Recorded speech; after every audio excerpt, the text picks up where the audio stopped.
Centro Público de el doctor Gonzalo García Ventá, juez de familia de la sexta circunscripción, defensoras, defensores, asesoras, asesores, secretarias, secretarios y demás integrantes de la defensora.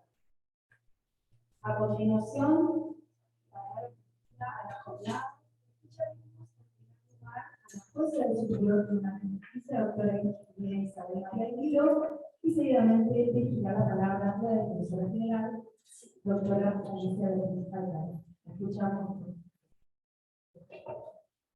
Ahí. Ahí. Ahí está.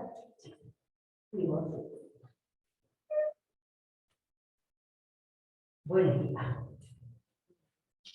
Vamos a decirnos buenos días porque es un muy buen día estar aquí desde este lugar.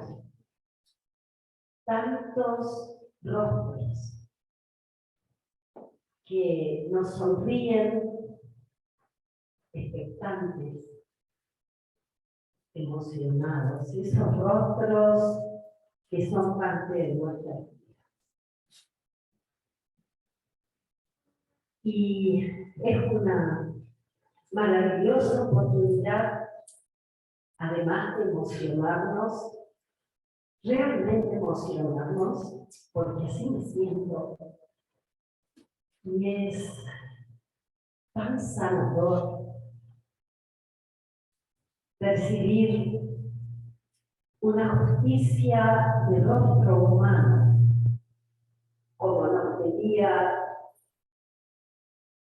el inolvidable nuestro Augusto Matrimonio. Eso nos pedía desde la abogacía, desde la docencia, un gran abogado, un abogado valiente, comprometido, que me acuerdo que nos visitó allá por el 2002, te vas a acordar, en el aula magna, en el aula magna de la UNE, en un tiempo tan difícil para la Argentina y para el Poder Judicial. Y él nos pidió que no nos cansemos y nos pidió una justicia de rostro más humano. Y poder estar aquí y sentir esta emoción de estos rostros y decirles entonces una vez más, gracias. Gracias desde el Poder Judicial. Debemos dar. Gracias a ustedes. Gracias. Primero por invitarnos como Superior Tribunal de Justicia. Debería estar aquí nuestra querida presidenta, la doctora Barbie. No puede estar porque ella es nuestra vicepresidenta de la JUFEJUS, el órgano que nuclea a todos los órganos representativos del Superior Tribunal, de los poderes judiciales de nuestra amada patria, y entonces debía estar presencialmente en nuestro lugar. Pero ella está aquí porque cada vez que está un juez o una jueza del Superior Tribunal de Justicia, estamos los cinco. Entonces, gracias por invitarnos. En el programa todavía figura su nombre y las presencias singulares que vamos dejando huellas desde nuestras fortalezas y de nuestras debilidades son inmensas. Por eso la presencia de nuestra presidenta, así lo debemos sentir, nuestra, con sentido no de propiedad, con sentido de pertenencia. Es irreemplazable. Desde este lugar, gracias por lo que hacen día a día. Y lo voy a decir con toda humildad, desde lo más profundo de mi ser. Gracias porque sin cada una de las personas que integran el Ministerio Público de la Defensa, ¿qué podríamos hacer?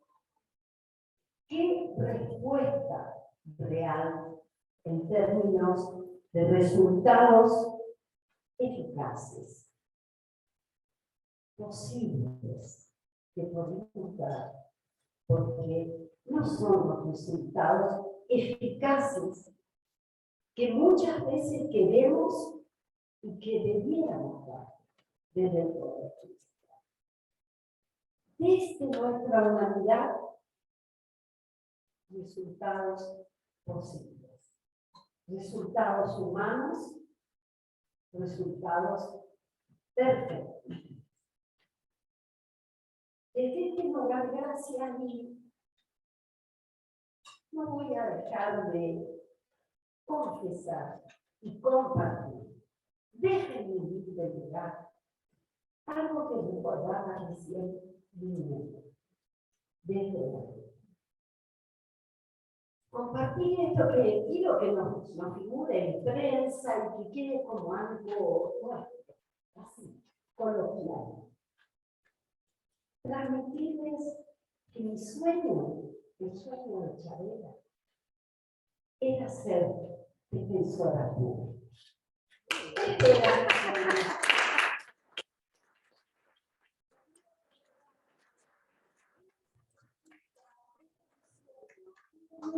Y yo venía pensando, ¿yo qué quería hacer?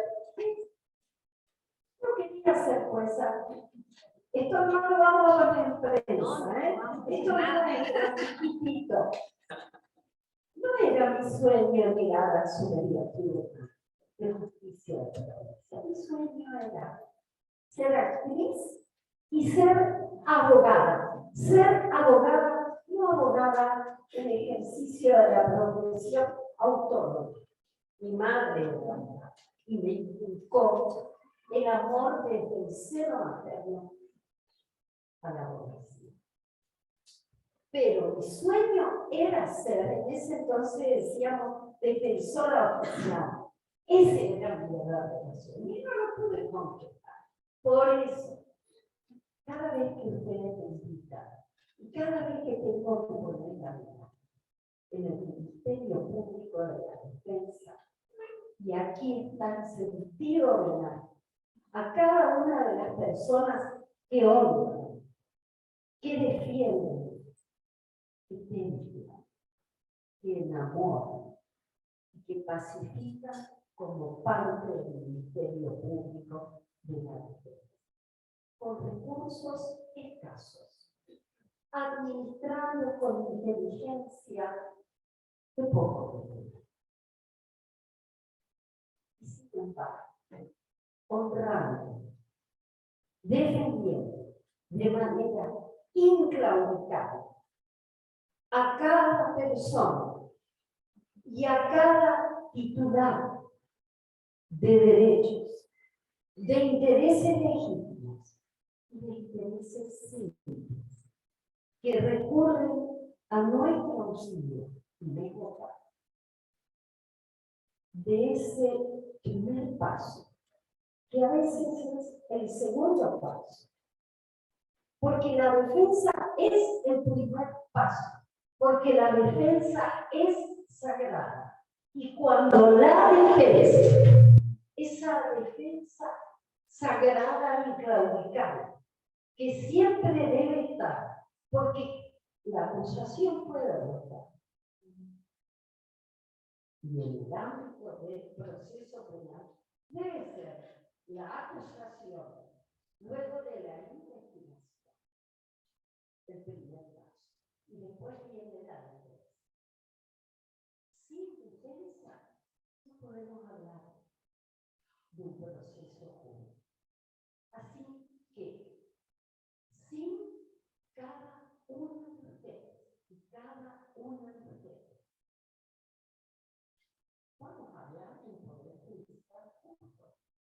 Vamos a hablar de una justicia justa y aún más misericordiosa para que cada persona, y fíjense por qué digo cada persona, no poniendo la mirada cerrada o limitada de cada persona, de cada ser, porque debemos poner esa mirada en aquí está la temática.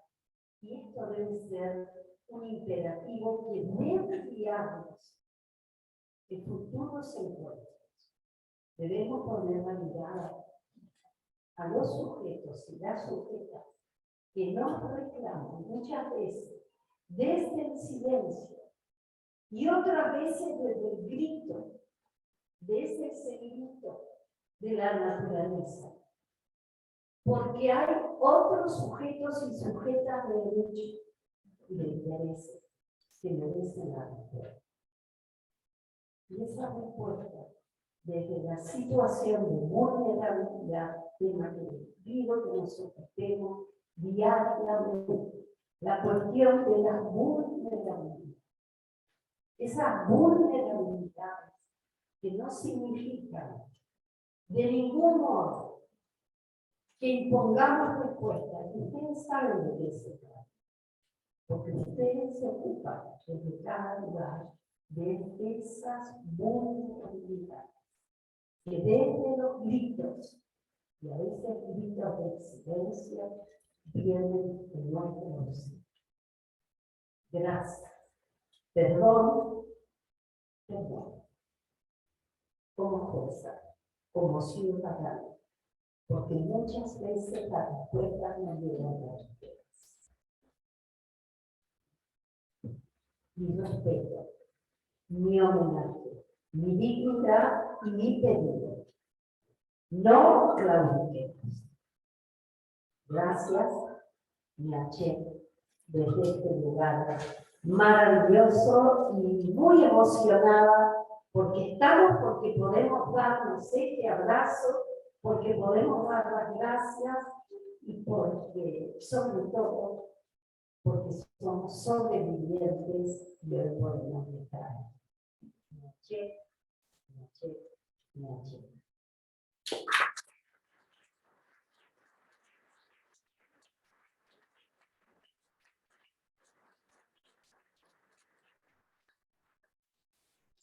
Bueno, buen día, bienvenidos, bienvenidas a todos y todas. La verdad que quiero empezar agradeciendo, en primer lugar, la presencia de Isabela, porque ella quiere que la llamemos, le quiero decir doctora Lino para que no se enoje, y al Superior Tribunal, que la verdad que nos ha apoyado muchísimo para poder hacer estas jornadas.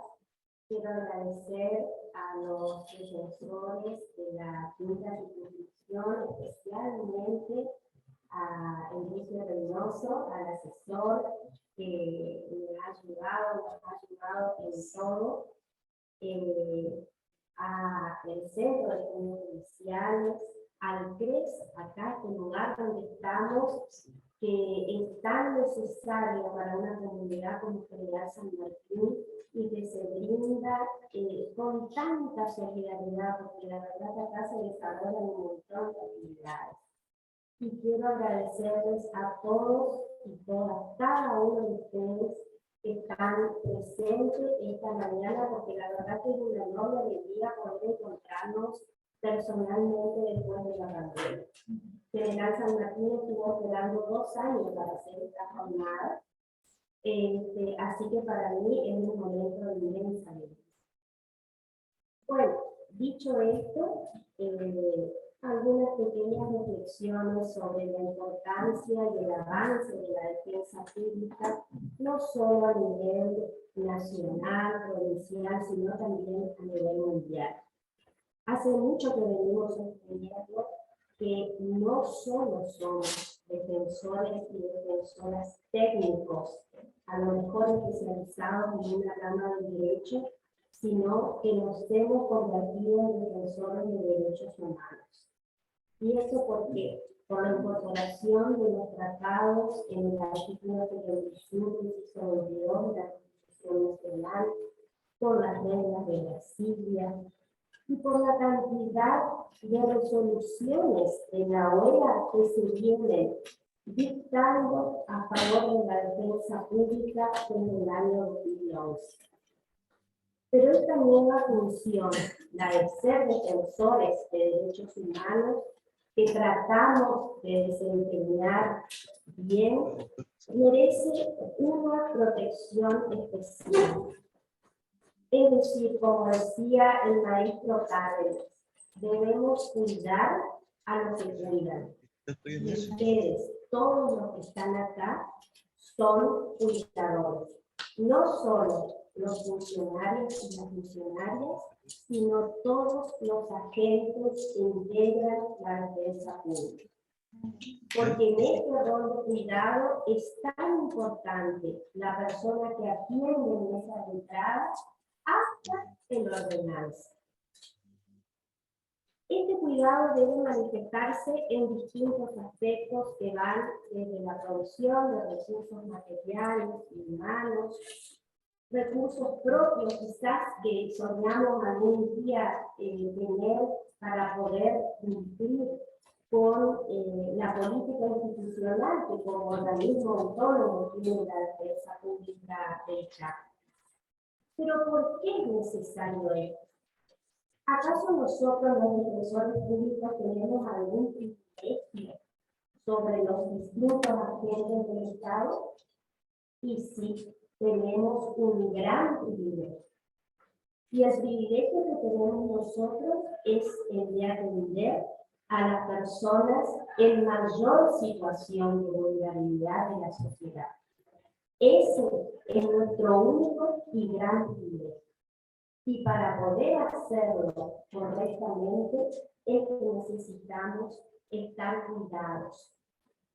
Fíjense que nosotros los defensores intervenimos en la vida del ser humano muchas veces desde que es una persona en gestación hasta la muerte. Y en todas las contingencias que puede pasar una persona. Por eso, para desempeñar esta función, es preciso tener un cariz especial, una mayor vocación de servicio y un gran desarrollo de la empatía. Si no tenemos esto, podemos buscar otras funciones, otros roles. Pero esto es esencial, que todos los días cuando nos levantamos y vamos a la oficina, lo tengamos acá. La Corte Interamericana de Derechos Humanos, en el caso de defensores de derechos humanos versus Guatemala, sentencia del 28 de agosto de 2014, destacó la labor realizada por los defensores de derechos humanos, sean o no funcionarios públicos. Por eso me estoy dirigiendo también a los agentes que trabajan en la defensa pública. En este sentido se refirió a las actividades de vigilancia, denuncia y educación que realizan los y las defensoras de derechos humanos, resaltando que la defensa de los derechos no se limita solo a los civiles y políticos, sino que se extiende también a los derechos económicos, sociales y culturales. Por otro lado, en el caso Digna Ochoa y familiares versus Médico en México, en una reciente sentencia del 25 de noviembre del 21, destacó que las mujeres de derechos humanos sufren obstáculos adicionales debido a su género, siendo víctimas muchas veces de estigmatización, siendo expuestas a comentarios de contenidos sexistas o misóginos, o sufriendo de hecho que las denuncias efectuadas por ellas no se tomen con la debida seriedad. El tribunal enfatizó en que todas las medidas que tomen los estados deben tener perspectiva de género y con un enfoque interseccional, de tal manera que se les pueda brindar una protección integral a partir de considerar, comprender y dar un lugar central a las complejidades de las formas diferenciadas de violencia que afrontan las defensoras por su condición y por su género, y que reproducen lamentablemente estereotipos de violencia patriarcal. Por otro lado, quiero destacar las disposiciones del Acuerdo de Escazú, suscrito el 4 de marzo de 2018 en Costa Rica. Es el primer tratado sobre cuestiones ambientales de la región y el primero en el mundo que incluye disposiciones sobre los defensores de derechos humanos en cuestiones ambientales. Esto se enmarca en la Agenda 2023 para el Desarrollo Sostenible de Naciones Unidas, en la cual los defensores públicos cumplimos una función sumamente relevante en varios de los puntos o metas fijadas por la ONU, como garantes de acceso y disfrute a los derechos de todas las personas, ya que el espíritu justamente de la Agenda 2030 es no dejar a nadie atrás. En fin, ante este panorama creo que la actuación de los defensores públicos no tiene un techo. De allí que los insto a seguir adelante, redoblando esfuerzos. Sabemos que estamos en un proceso, que todo nos cuesta mucho. Cada logro que obtenemos lo celebramos, lo festejamos, lo valoramos mucho. Pero tenemos mucho aún que recorrer. Estoy convencida que lo podemos hacer y lo vamos a hacer. Y siempre unidos, detrás de la bandera de la defensa pública. Muchas gracias.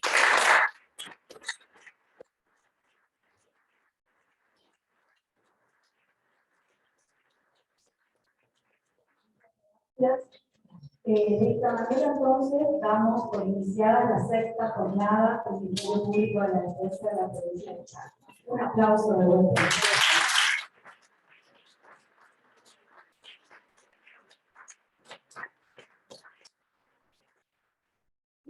Con la calma y la paz que se despliega en el corazón por la alegría de haber entregado tantos años y de haber tenido la oportunidad de trabajar y desempeñarse en la tarea de la defensa, por esto y por mucho más, es que hoy se merecen una apacible retiro.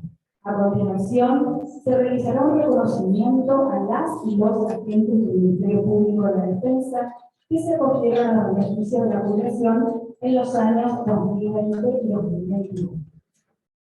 Entonces, vamos a pasar un pequeño video para homenajearlos. Ellas y ellos son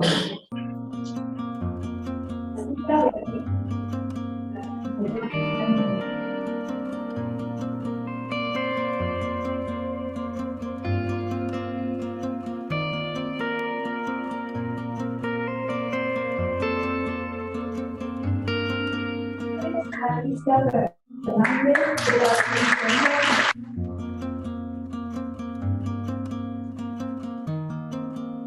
Luis Troxler de la Defensoría Oficial número 2 de la primera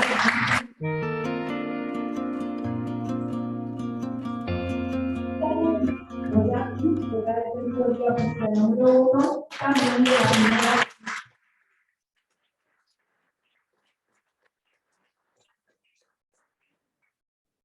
Bueno, es un sencillísimo recordatorio a nuestros compañeros que ya están disfrutando de un merecido descanso.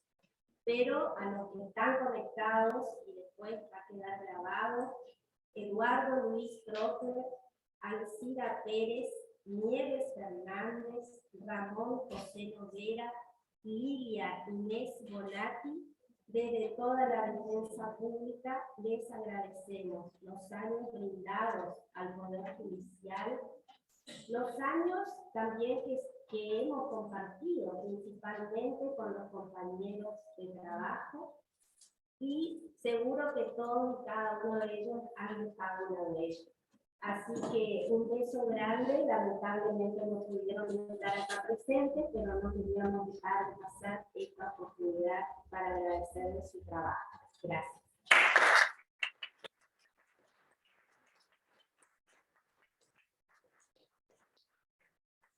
A continuación tendrá lugar la conferencia virtual Sistemas de Apoyo Personas Inimputables según el artículo 34 del Código Penal, a cargo de la doctora María Graciela Iglesias, secretaria ejecutiva del órgano de revisión de salud de la Nación. Mientras esperamos la conexión y los ajustes para que inicie la conferencia, a través del currículum de María Graciela Iglesias, es secretaria ejecutiva del órgano de revisión nacional de salud mental.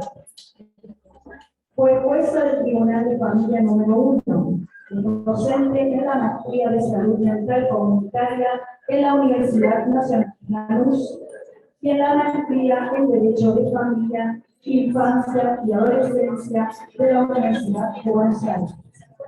Realiza actividades académicas en distintos países de América Latina.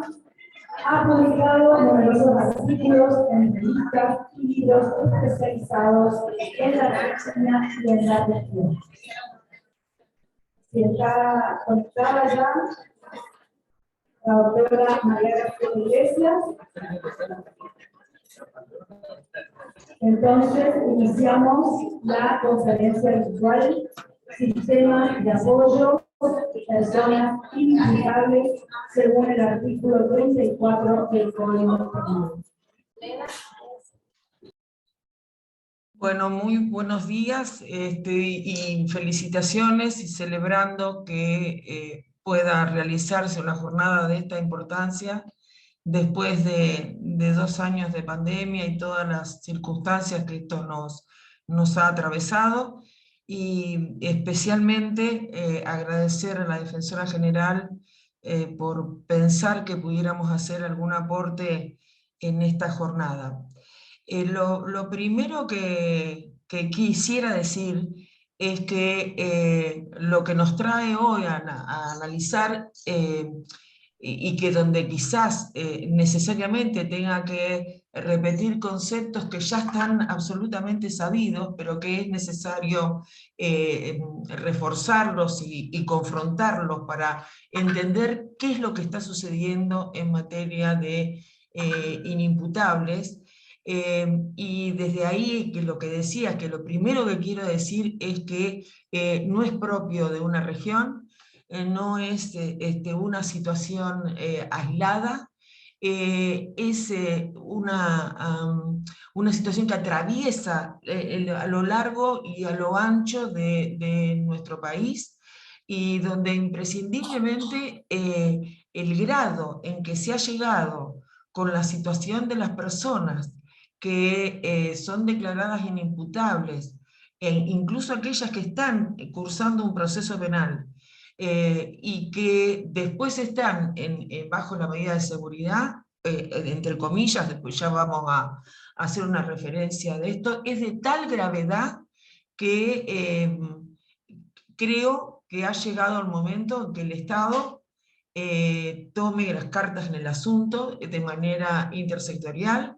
como para dar una solución. No alcanzan los análisis respecto de las normas, si no hay una operatividad de esas mismas normas en cuestiones más o menos claras. En general, cuando a veces se convoca para hablar de este tema tan crucial, se busca encontrar alguna, no quiero decir una palabra que no corresponda, pero algún protocolo, por decirlo así, que se pueda instrumentar para dar solución a la situación imperante en este momento. Entonces me parece que si no analizamos desde el comienzo el por qué está sucediendo esto, difícilmente se pueda encontrar una solución. siendo que estoy en la provincia que ha avanzado, como suele suceder con la provincia del Chaco, que ha avanzado algunos pasos más que el resto del país, como sucede con Río Negro, como sucede también con la provincia de Entre Ríos. Pero lo cierto es que el título de la filmina dice zona gris. Ahora, disculpe, no se ve su presentación. Tengo un problema de, ya lo habíamos pensado, un problema de configuración. Celina tiene el PowerPoint, si no tendría que hacer un pequeño cambio ahora. ¿Me parece dejar de compartir? Comparto la pantalla. A ver. Pongo dejar de compartir, ahí sí. Si por favor puede pasar, perfecto. Bien, entonces estaba diciendo, esta filmina que tiene como títulos las inimputables, zona gris, exclusión o reforma, tiene que ver con la situación con la que las personas están atravesando. Perdón, pero ahora soy yo la que no puede seguir la filmina. Tenemos un inconveniente ahí. Lo que puedo hacer es volver a entrar. Ahí sí. Ahí sí lo pueden, no sé si todo el mundo lo puede ver. Bueno, avanzo entonces. Lo que en definitiva quería empezar a plantear es que tenemos una exigencia a nivel de los organismos internacionales, específicamente del Comité de la Convención de los Derechos de las Personas con Discapacidad, que implican cambios sustanciales, como sabemos, en el Estado, y que se debe de tender a la eliminación de la discriminación y la desigualdad, así como las barreras actitudinales y todo el entramado legal que impida la accesibilidad de las personas con discapacidad. Esto no es algo que a esta altura, después del 2006, la ratificación en el 2008 por el Estado argentino, no sea nuevo. ¿Cuál es el problema efectivo que sucede? Si puede pasar a la otra filmina, por favor. Es que el propio comité no ha podido todavía, más allá del reclamo que se le hizo a los 189 países ratificantes del tratado, encontrar una expresión que implicara que ese ajuste razonable estuviera efectivamente a tono con la extraordinaria reforma que el paradigma convencional implica. Por otro lado, tenemos el eje sanitario que viene y abreva de otras fuentes, también de derechos humanos, pero desde otro lugar, que como sabemos, tiende a una atención que implica a la centralidad de la persona con un abordaje comunitario, y que fue observado ya con anterioridad por el soft law de la OMS y OPS a partir de los 21 principios de Naciones Unidas en el principio 20. Estamos remontándonos al año 91. Pero lo cierto es que confronta con el modelo convencional. Entonces, por un lado, la visión sanitaria de atención respecto de personas que se encuentran en prisión o que están o que sufren, porque ese es el término, sufren la declaración de inimputabilidad y la eventual medida de seguridad, y la reacción que tiene frente a esto el sistema sanitario. Sumamente complejo en este momento, porque mientras teníamos el modelo sustitutivo no había ningún problema.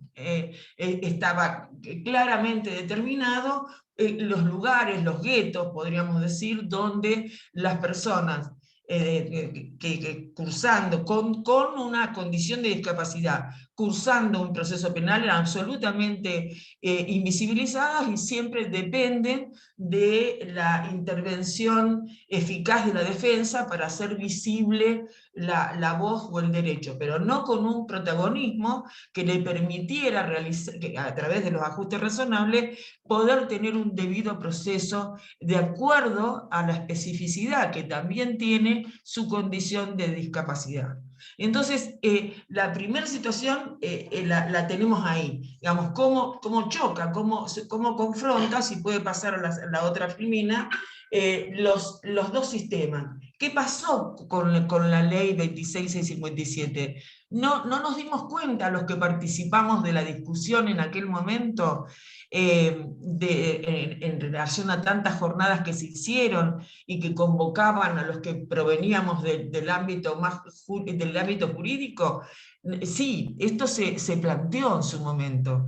Lo que, así como era imprescindible que hubiera una reforma respecto por lo menos de un artículo, y así aparece el 152 ter, como sabemos, para poder posibilitar que un modelo sanitario esté acorde con los derechos de las personas y partir de la presunción de la capacidad jurídica de esa persona en un concepto no binario. De la misma manera se discutió la necesidad de la reforma en materia penal, ya en aquel momento. Sin embargo, debido a la complejidad que representaba esa reforma y que se iba a diferir en el tiempo, eso fue en el 2010, en el 2012 se hace el proyecto de reforma, no se introduce a la ley de salud mental. Entonces, ¿esto qué generó? Podemos pasar, por favor, a la otra filmina. ¿Esto qué generó? Generó una dicotomía entre intervenciones, entre fueros, entre magistradas y magistrados, donde lo que supone es que la operatividad de una convención impacta solo sobre un único fuero. Es decir, mientras que en el fuero de familia y el fuero civil, la defensa tiene que actuar de acuerdo al riesgo cierto e inminente por el cual una persona puede ser internada, y desde ahí todos los demás derechos emergentes de esa situación frente a la garantía del debido proceso, pero sin pensar en la peligrosidad. Por otro lado, la Convención de los Derechos de las Personas con Discapacidad directamente desplaza este déficit, este límite, esta minusvalía desde el concepto de capacidad jurídica y, como lo han dicho expresamente, estableciendo que las personas con discapacidad también son responsables de las conductas antijurídicas que cumplan. Y ahí está el problema. Es decir, una reforma debería contemplar, y bueno, y eso se discutió en el 2012, qué tipo penal, o sea, si hay un tipo penal diferenciado, si tiene que ver con el cumplimiento de la pena, pero que las personas en el proceso se encuentren en un mismo pie de igualdad que las demás personas.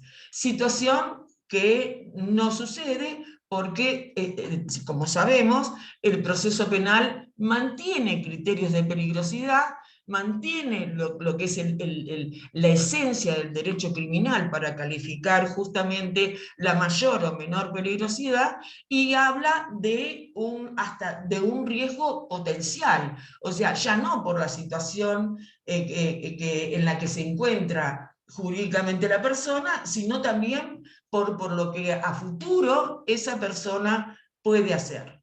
Y entonces, en la medida en que no logremos un atravesamiento y una operatividad a través de controles de convencionalidad, hasta que no se haga una reforma integral, nos encontramos en estas situaciones híbridas donde los distintos sectores muchas veces no saben por qué, pero les sucede en que tienen que diferenciar al ámbito penal, como le dicen ellos, los que vienen del penal, y no pueden comprender ni unir el sistema.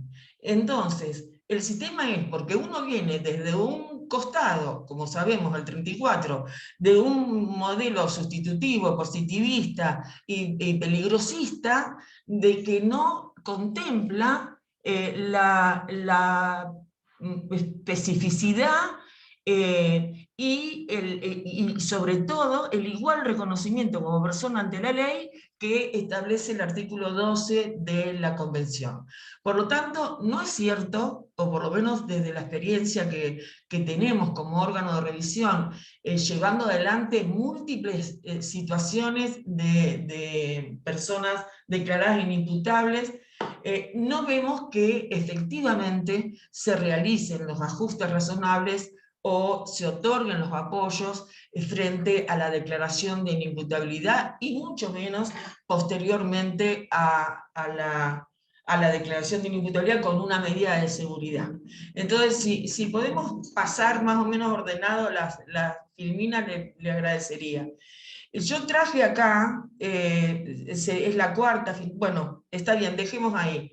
Lo que estaba diciendo se refería justamente a esto, es de Perogrullo, que lo vuelvo a repetir, que es el entender por qué este entramado en el que nos encontramos, entre la peligrosidad por un lado, los peritos que se encuentran ajustados a las exigencias procesales de determinación en una pericia, donde todavía en algunos lugares, en algunas provincias, ni siquiera hay informes interdisciplinarios en el ámbito penal para realizar esa determinación, y la Ley Nacional de Salud Mental y el artículo 31, el inciso C del artículo 31, establece con toda claridad: no hay ninguna actividad estatal que no lo sea de manera interdisciplinaria.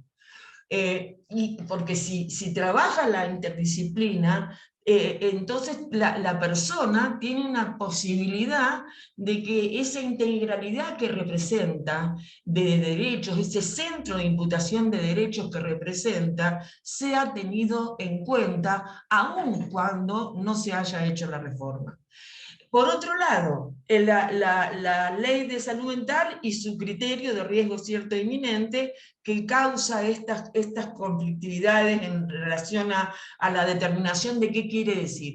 En realidad, lo que viene a sustituir es justamente esa peligrosidad, y lo que viene a sustituir es decir, hay un riesgo cierto que no puede ser determinado jurídicamente, que ese riesgo cierto únicamente lo puede determinar quienes, en un trabajo interdisciplinario, en un trabajo que no solamente es biológico, que no solamente interpela las funciones psíquicas de las personas, sino que también es situacional, lo puede hacer un equipo interdisciplinario que determine la necesidad de atención a partir de una restricción, nada menos que el derecho ambulatorio.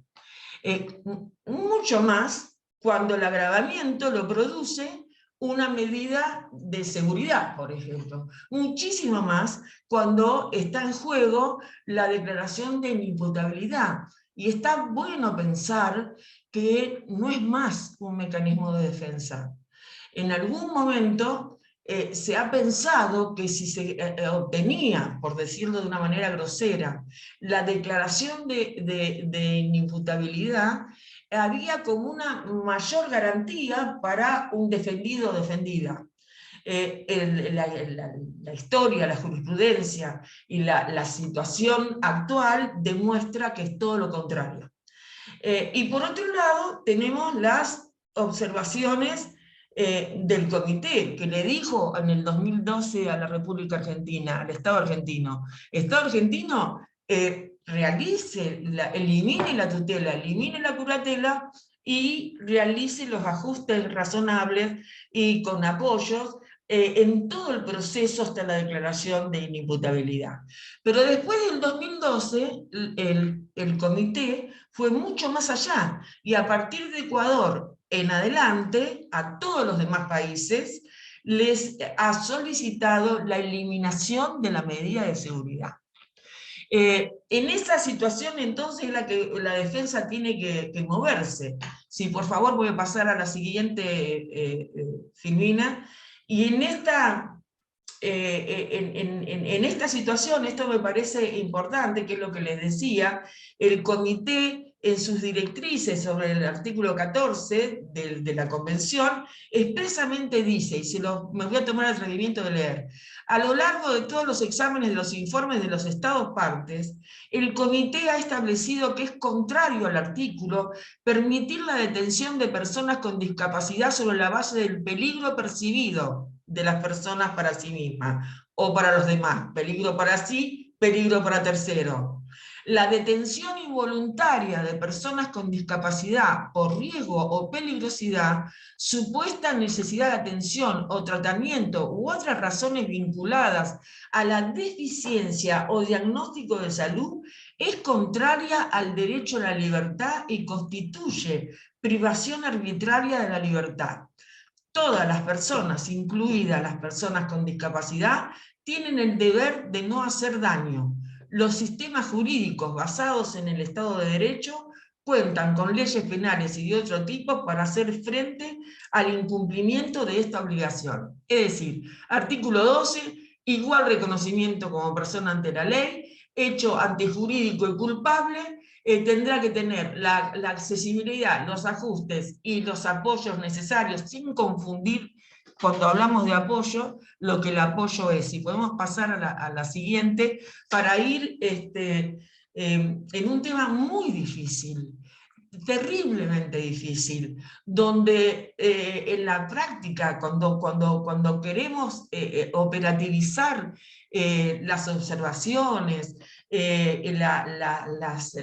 los derechos establecidos, los principios y las directrices, por favor, si podemos pasar a la siguiente, nos encontramos con una anomia extraordinaria. Si podemos pasar a la otra filmina. ¿Por qué?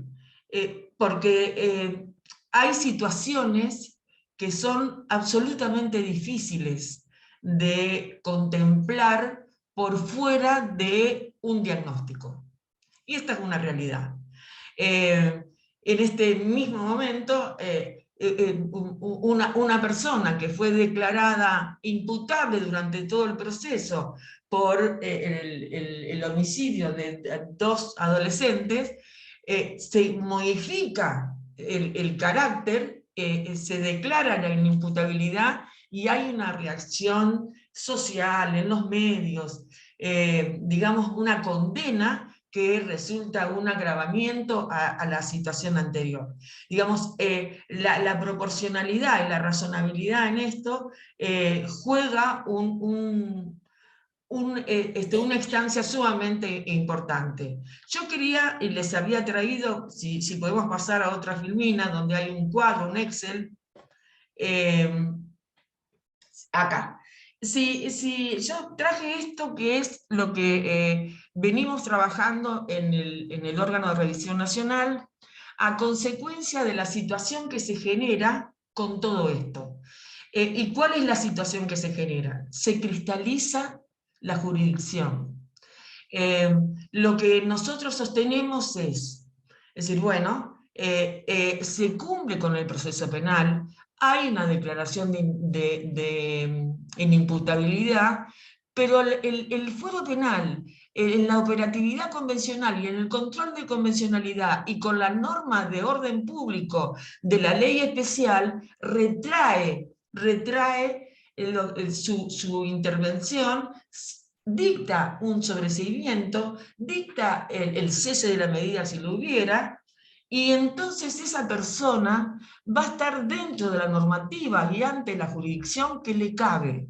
Es decir, si verdaderamente es una persona con discapacidad psicosocial que se encuentra en riesgo cierto inminente, tendrá que ser atendida en el ámbito sanitario con los criterios de internación que establece la Ley Nacional de Salud Mental y con el criterio de atención, porque hay otra cuestión que se agrega, que es que pareciera que el Estado argentino ha regulado exclusivamente la internación, y todo gira sobre la internación, como si la salud mental de un pueblo fuera la internación. Exclusivamente. Y en las personas que han cumplido meses y meses de detención y que se encuentran en una medida de seguridad que funciona peor todavía que una condena, esto se visibiliza absolutamente. Entonces, ¿qué es lo que nos está pasando en este momento? Tenemos, por ejemplo, yo traje este caso que es muy paradigmático por el trabajo que hemos venido haciendo, el Tribunal Oral Criminal sobre C por un abuso sexual agravado, pero mantiene a la persona en el dispositivo penitenciario de Prisma, ya sobreseído. Y no quiero decir ordena, porque a veces suena como alzada de su propio colega, de su propio par, con el mismo grado y con el mismo imperio. Y entonces ahí la Justicia Nacional Civil que recibe ese oficio donde le ordena casi, le solicita el control de esa internación que por otra parte lo va a tener que liberar el juez civil, siendo que esa medida estuvo dispuesta por un tribunal oral criminal. Entonces ahí se sucede el conflicto de competencia. Si hay un conflicto de competencia, lógicamente que va a la corte. Y la persona quedó ahí. O sea, queda sin defensa, porque ya no interviene ni el defensor del artículo 22 por la Ley de Salud Mental, ni el defensor, a veces la buena voluntad de los defensores. La preocupación de los defensores o defensoras por sus defendidos, que nos comunican justamente al órgano de revisión para que hagamos algo, no para que intervengamos, porque la persona queda sin jurisdicción. Se le solicita, como fue en este caso, que está bien, hay una cuestión de competencia, mientras se dirime la cuestión de competencia, que el juez que previno, el juez que dictó la medida, y que después sobresee, puede perfectamente dictar medidas de garantía que hagan a la externación de esa persona cuando no existe ningún criterio, como era este caso, para mantener la internación. En general, la respuesta que dan los tribunales y los juzgados es decir, ya ha sido resuelto, ya se comunicó a la justicia de familia o civil, y no hay ninguna resolución posible, ni cautelar, ni de fondo, que se pueda tomar.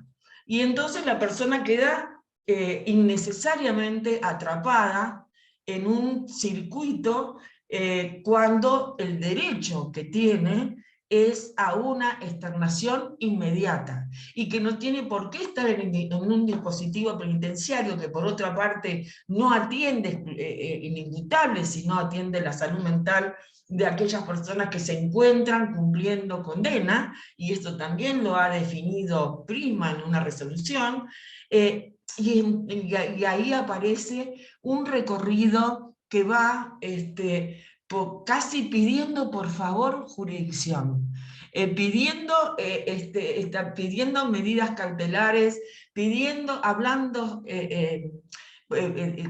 comunicándose por todos los medios posibles. Si podemos pasar a la otra, por favor. yo les quería mostrar que en todos los casos sucede exactamente lo mismo. Supongo que la provincia no será ajena a esta situación, donde el entrecruce de las competencias, fundada en esto que vimos al principio, o sea, fundado en esta incompatibilidad de normativa, que por otra parte tiene jerarquía constitucional y que tiene que necesariamente que producirse los controles de convencionalidad en el proceso penal para que esta situación no pase. ¿Cómo se piensa en la práctica y en la realidad que esto se resuelve? Todo en general dice, pero no, si ustedes tienen incidencia con la política pública, que haya lugares donde guetos, ¿no? Que haya lugares donde los inimputables puedan estar. Entonces, seguimos generando, por un lado, hablamos en términos convencionales de inclusión, hablamos de que la mayoría, no hay un porcentaje serio. Ahora después tengo ahí algunos datos de cantidades de declaraciones de inimputabilidad, pero no tenemos una estadística seria que represente el porcentaje de personas que en realidad no solamente han cometido un delito absolutamente menor, sino que el transcurrir del proceso y el agravamiento de su situación termina siendo absolutamente disruptivo para la vida de esa persona. Y no tuvo garantías antes, no tiene garantías con la resolución y no tiene garantías tampoco en el tratamiento. ¿Por qué? Porque en el ámbito sanitario es un reflejo de lo que pasa jurisdiccionalmente y normativamente. El ámbito sanitario dice, nosotros no estamos preparados para atender a este grupo de personas, a este colectivo. Entonces, salvo una obligación, hay que ser muy cuidadoso que realmente se otorgue la accesibilidad a la atención que garantiza la Ley Nacional de Salud Mental. Lo que nosotros vemos es que hay como una inclinación a la derivación. Claro, cuando llega el momento de la derivación, nos encontramos con que no hay lugares de derivación. Entonces, por un lado, sucede esto, en qué estatus, con qué emplazamiento se encuentra esta persona, cuando lo que requiere es un sistema de apoyo después de haber sufrido una restricción a su libertad ambulatoria, que acompañe muchas veces un tratamiento integral, pero lo que necesita es el disfrute de derechos culturales, económicos y sociales, mayoritariamente hablando. Y la excepción siempre es tratada como excepción, o sea que no nos tenemos que rasgar las vestiduras por aquellos casos que son los seriales, que son esas calificaciones que ya no existen más, ¿no? Del sociópata y todo lo demás, pero que sí tienen una particularidades y perfiles que no pueden gobernar toda la situación que está pasando ahora de tamaña discriminación por motivo de discapacidad. Y nosotros, digamos, estamos en todos los encuentros refiriendo y hablando de que puede haber una restricción, que es lo que dice el comité, júguenme, pero no por motivo de discapacidad. Creo que Chinchilla contra Guatemala, que es la discapacidad sobreviviente a partir del proceso, con toda claridad la Corte Interamericana lo desarrolla. ahora tenemos Huachala, Chimbó contra Ecuador, donde la Corte habla de la capacidad jurídica de las personas en todos los procesos, donde habla del derecho a la verdad, personas que cursan un proceso sin tener la menor idea y además, lo que es peor, sintiéndose culpable. ¿Qué les voy a decir a los defensores y defensoras, que son los que están en la inmediatez permanente, como se dijo recién en la apertura, que son la puerta de accesibilidad a algún derecho? Pero también la defensa se ve sumamente restringida cuando hay definiciones tan taxativas que cierran, que cortan la posibilidad de continuar con esa misma defensa. Entonces, estas son, ahora después vamos a hablar, bueno, entonces, ¿qué? ¿Qué es lo que estamos haciendo entre todos y todas y entre los distintos sectores? Hoy no lo va a resolver solamente el Poder Judicial ni la Administración de Justicia. Esto se tiene que resolver intersectorialmente, con decisiones claras, con acuerdos claros, con reformas claras, que quizás ni siquiera tienen que ser tantas. La cuestión sanitaria de los dispositivos es una. Entre Ríos en este momento está realizando un acuerdo con el Superior Tribunal de Entre Ríos, el Ministerio de Seguridad y el Ministerio de Salud.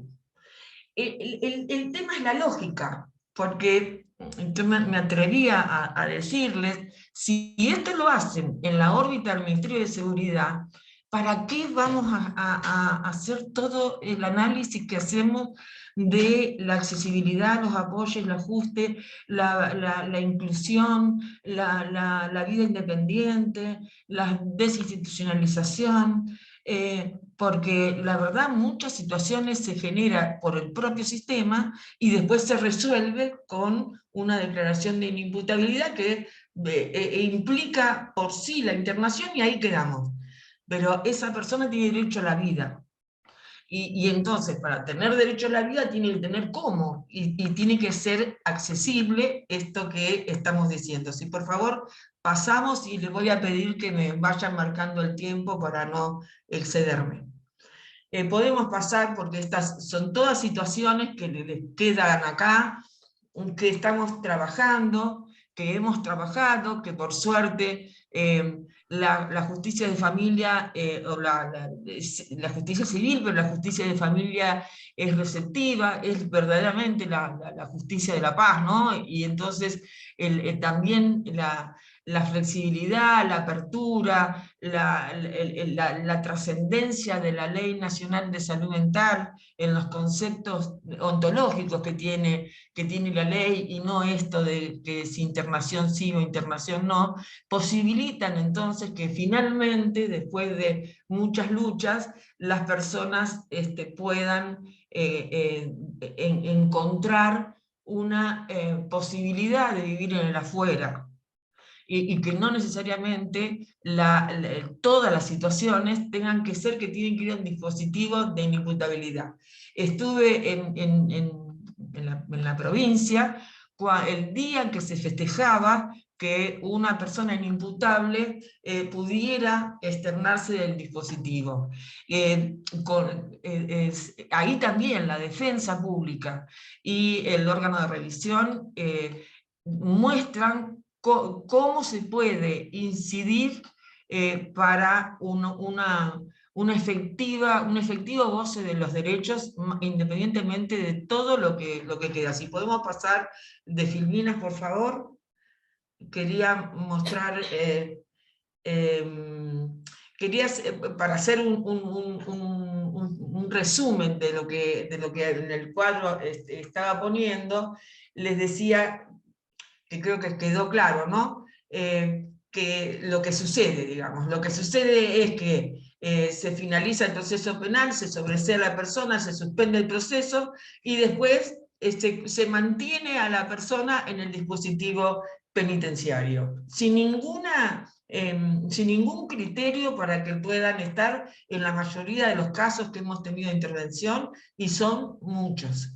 Entonces, y además de eso, se ordena que la justicia civil o de familia tome intervención, con lo que crean muchas veces, porque una doble, un doble control, porque en algunas otras resoluciones no hay una retracción. Dice, no, usted controle esta internación por la ley de salud mental, pero yo mantengo la medida de seguridad. O sea, es imposible. Vamos a adelantar porque quedan 15 minutos y quiero hacer algún pequeño análisis respecto de los apoyos y las situaciones que se generan. Si podemos pasar, por favor, quería solo mostrar, porque es mucho el material que tiene. Si podemos pasar. Bien, quería leerles, a ver, el anterior, acá. Bien, bueno, no importa. Vamos a pasar para poder aprovechar el tiempo, vamos yo voy a cristalizar las filminas para no estar atada exclusivamente a las filminas y decir que, bueno, ¿qué es lo que estamos haciendo ante esta situación? Porque no dije nada nuevo, esto es lo que sucede en todo el país. Hay avances, como dije, la provincia de Río Negro, su código de procedimiento, respecto de, el mecanismo, pero lo cierto es que, bueno, ahora han procesado a 3 profesionales de la salud por haber aplicado, según las manifestaciones de los profesionales, la ley de salud mental y no haber aceptado una internación forzada. Esto abre otra discusión, que es lo que ha atravesado el país respecto de la internación forzada, la internación involuntaria o no. Mientras nosotros estamos buscando dispositivos y más internación, toda la región de Latinoamérica camina hacia la flexibilización y decir, bueno, trabajemos desde el mismo momento en que una persona está incursa en un proceso penal hasta el momento en que tiene que incluirse nuevamente en la comunidad. De hecho, México acaba de sancionar su ley de salud mental que establece que las internaciones solo pueden ser voluntarias. No sé cómo va a ser México para poder resolverlo, pero esto es lo que sucede. Entonces, tenemos por un lado el criterio de atención sanitario, de control de legalidad y de defensa, en el supuesto exclusivo del debido proceso por involuntariedad, y las medidas de seguridad y el cese o el sobreseimiento de esas medidas, pero con todas estas connotaciones. En este momento el órgano nacional está trabajando muy profundamente, tenemos 2 documentos, un documento que se elaboró desde el órgano de revisión para hacer la recomendación hace muchos años ya, y que por los distintos avatares de los sectores no se pudo resolver, y en este momento estamos trabajándolo, y hay un aporte que ha hecho la Secretaría de Derechos Humanos de la Nación, que implica poner acuerdos respecto de si la continuidad de medidas de seguridad, si esta fuera, bajo qué, con qué requisito y forma. Por supuesto, no puede haber una medida de seguridad sin plazo, y ese plazo debe ser breve, no puede ser ni más que la condena, como nos sucedió en un caso famosísimo, que creo que el autor del libro es de esta provincia, que hacía 32 años que estaba con una medida de seguridad. Entonces la recomendación, mientras se reforme o hay una reglamentación del Código de Procedimiento Penal que no ha sido implementado, que es la del 2012 y 2014, no recuerdo bien, que tiene dos artículos, ¿no?, respecto de inimputabilidad, 67 y 68, donde no se elimina, digamos, la medida de seguridad, no podría ser desde el Código de Procedimiento, por supuesto, pero sí morigera muchísimo. Y entonces, mientras este debate se da y se retoman esas reformas, mientras necesariamente, o sea, llegó el momento, ya no hay más discusión, no se puede. No se puede con la gente, no se puede con el ejercicio de las funciones. Entonces, mientras todo esto sucede, hay que hacer algo. Y ese algo son las recomendaciones a los distintos sectores.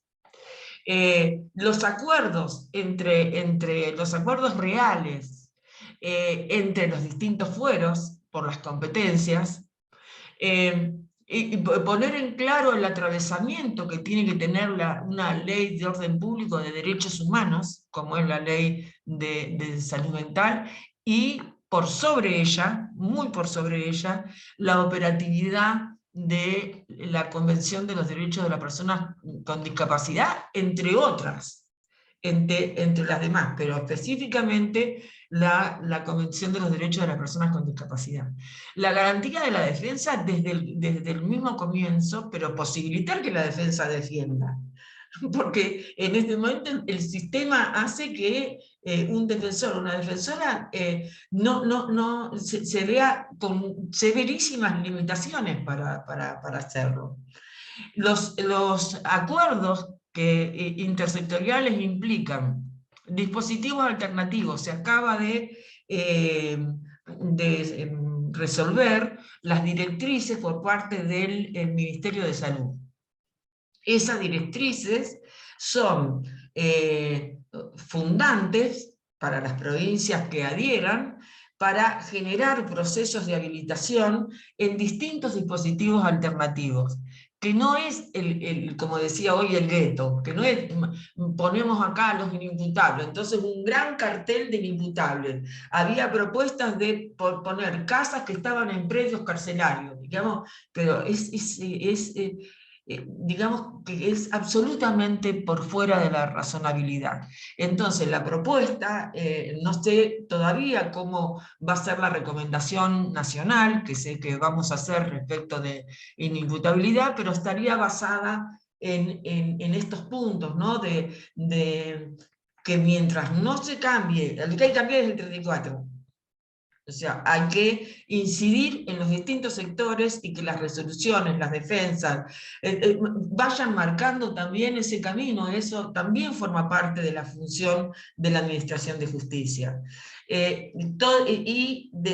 Con el ámbito sanitario y con los demás sectores, no solamente con el ámbito sanitario, por eso está con ISMA, para poder atender las otras carteras, esta integralidad de la que hablábamos al principio, de cómo resolver la vida de esa persona para que no vuelva a exponerse y cometer un nuevo delito. Entonces la solución y la conclusión es: tiene que estar internado. O sea, para no estar internado, y para no sufrir una nueva situación de conflicto con la ley penal, tiene que contar con acompañamiento, tiene que contar con apoyo, y que alguna vez nos pongamos de acuerdo en relación a dirimir qué son los apoyos.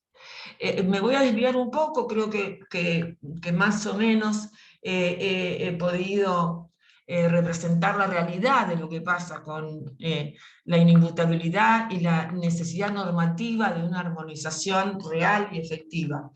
Pero la apuesta de este paradigma es acompañado. Y es acompañado a partir de la preferencia de la persona. Y la preferencia no es graciosamente que está en el Código Civil y Comercial de la Nación y que refiere la observación general número 1 y todo el colectivo y los organismos que refieren a la discapacidad. La preferencia es un constructo de derecho. La preferencia tiene valor de derecho. Entonces, para quien defiende, esa preferencia que no es cognitiva, que no es porque si alguien tiene voy a hacer diagnóstica en este caso, si alguien tiene un retraso mental, esto no se cambia por convencionalmente.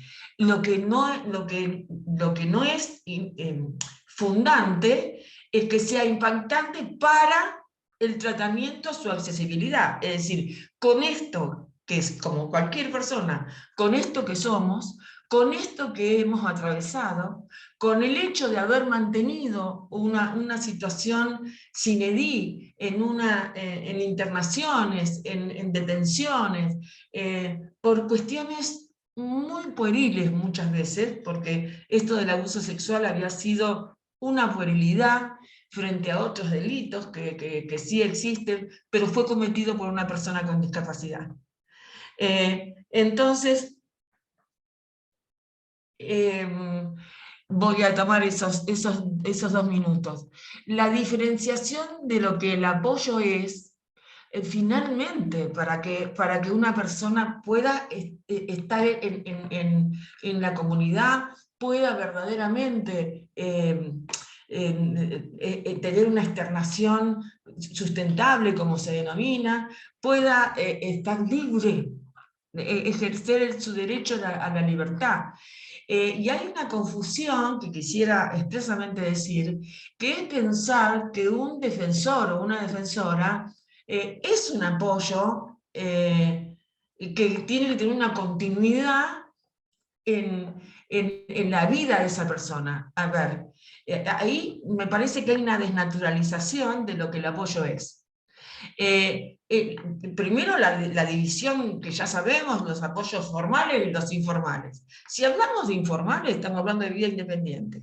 Estamos hablando de política pública. Por eso estamos luchando para que, por ejemplo, en este momento estoy reunida con PAMI, para que PAMI reconozca prestaciones que verdaderamente hacen apoyos informales. Asistentes, cuidadores, no un acompañante terapéutico. El acompañante terapéutico sí, si está dentro de una estrategia terapéutica, pero no desde lo que el apoyo es, porque el apoyo es lo que la persona reconoce como apoyo, como nos pasa a cualquiera. Es a través de ese vínculo empático que tiene que formarse y que tiene que darse. Ahora, la política pública tiene que dar accesibilidad y tiene que establecer los apoyos informales para hacer real que una persona esté dentro de un modelo de vida independiente. El magistrado, la magistrada que interviene, va a ser un apoyo formal dentro del artículo 12 en lo que implica el derecho de esa persona, con las preferencias de esa persona y con el basamento jurídico con el que tiene que llevar adelante, pero no es un apoyo. O sea, si las profesiones se van a convertir en apoyos, me parece que estamos en una confusión enormísima. Si no hay, habrá que generar personas que puedan brindar apoyo, porque los apoyos pueden ser intermitentes, los apoyos pueden ser absolutamente ocasionales, puede que otras personas que requieran apoyos continuos, pero para que sea apoyo, tiene que haber un reconocimiento por parte de la persona de ese apoyo, una preferencia, una aceptación explícita que no está vinculado a la función en sí misma. Porque no hay que, a ver, las personas entienden perfectamente que una defensora o un defensor lo que hace es ejercer una función de defensa que tiene que ver con los derechos comprometidos de esa misma persona. Pero de ninguna manera pasa con el acompañante terapéutico una mala comparación, pero lo voy a hacer, que hacen, o defensores curadores o curadoras, que hacen filas y filas para el tema de la seguridad social, por ejemplo. Bueno, ese es el alcance que cada cual en su independencia funcional podrá hacer, pero en la naturaleza del apoyo, el apoyo sigue a la persona. Entonces vamos a nombrar apoyo a todo, pero en realidad a lo mejor esa persona lo que requiere es un nivel de comunicacional con distintos sistemas y tener acceso a eso. Es un nivel deportivo, cultural, o escolar, que nos pasa mucho cuando hacemos monitoreos. Entonces no hay que confundir peras con manzanas, porque como se dijo acá, la defensa es sagrada. Y justamente es el lugar de asiento de las garantías y donde esa persona va a encontrar el respaldo para tener un proceso que esté adecuado a su verdadero interés. Y ese interés es poder vivir, poder existir y ojalá logremos estar en un mismo pie de igualdad. Muchísimas gracias. Muchísimas gracias, doctora Iglesias. Les vamos a pedir que aguarde un momentito. La doctora Alcalá quiere agradecerle su presencia en estas jornadas. Doctora Alcalá.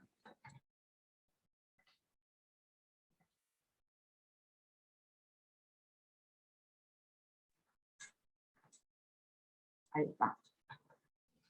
Está silenciada, doctora, le tienen que habilitar el micrófono. Hola, Ahí María. está. Muchísimas gracias, como siempre, clarísima, y la virtud que tenés realmente, pero por lo que sabés y por tu experiencia, de poder articular temas tan difíciles como el artículo 34 del Código Penal con la restante legislación argentina y convencional, y tu enorme mensaje de no olvidar que la persona con discapacidad que haya cometido un delito no deja de ser persona, y realmente la Argentina tenemos que cambiar no solo el Código Penal, sino muchísimas formas de tratar, de aceptar y de ver esta cuestión incluso dentro del Poder Judicial. Así que te agradezco muchísimo. Y si Dios quiere, nos vamos a ver en Salta, en las jornadas nacionales, y ahí te voy a llevar un pequeño presente de parte nuestra. Muchísimas gracias. Muchas gracias, María Graciela. No, un honor, un beso. Muchísimas gracias, doctora Iglesias. Hasta la próxima.